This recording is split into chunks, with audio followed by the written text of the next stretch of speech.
We help people, don't we? Ambrosia Sky is an adventure set on the rings of Saturn. You go home to your hometown, it's empty, it's overgrown with an alien aggressive fungus. To face death with a little bit more hope. The game is about cleaning, but the game is also really about putting the dead to rest. All we have is our love for each other, even in death. I left before, but I'm here now. I'm not leaving this time. I think if I had to describe the game in one word, it would be meditative. I'd probably pick weird, because the game I think is a lot weirder than it initially seems on the surface. I'm gonna go with earnest. Yeah. I want to say it is unique.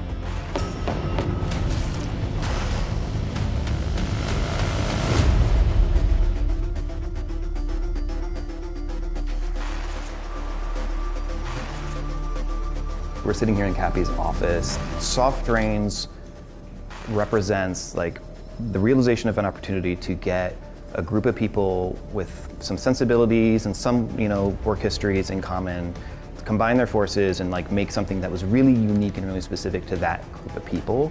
That is what Soft Drains was really founded on. How a remote studio kind of works on the operation side, I think it's pretty, I wouldn't say there's a lot of difference than what operation is like in a in-person setting.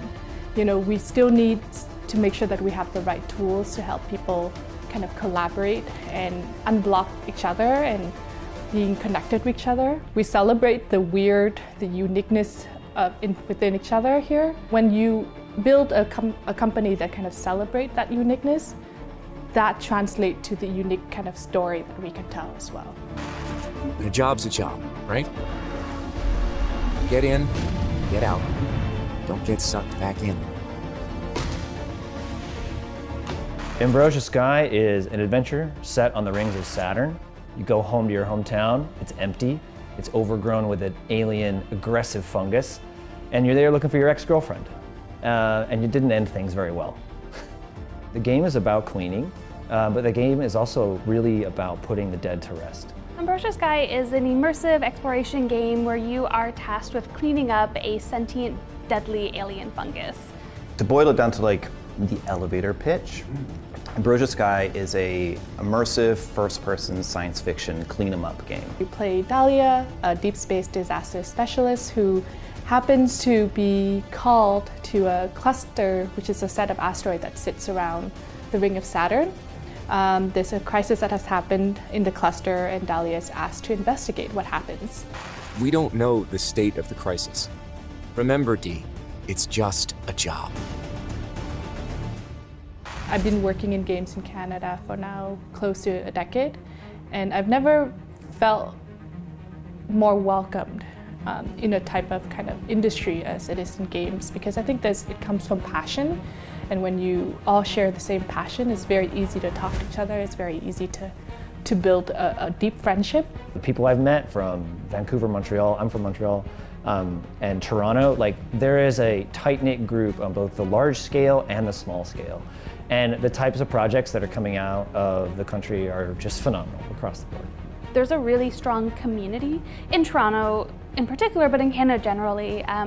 And community is really important to me in the ways in which I approach my craft, the way I approach being a person, and just kind of being able to learn and grow and get support from other people and feed that into other people as well. It just makes game development really collaborative and feel like you're a part of something that's not just an industry, it's not just a job, it's also community and people who challenge you and grow you and help you.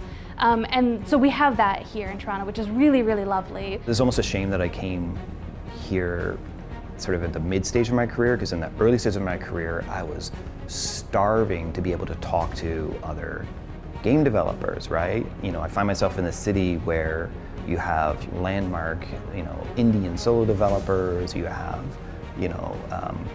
prestige indies like Cappy and Drinkbox and other folks here, and then of course, big studios, right? I came to Toronto via Ubisoft, right? And just having that sense of community and history here felt really special. There's also just really great organizations that support games here, Canadian Games Award, we have IO, we have Ontario Creates, we have so many like other organizations across Canada that's just like a big supporter of good, like of game development, and it's a very rare thing to find.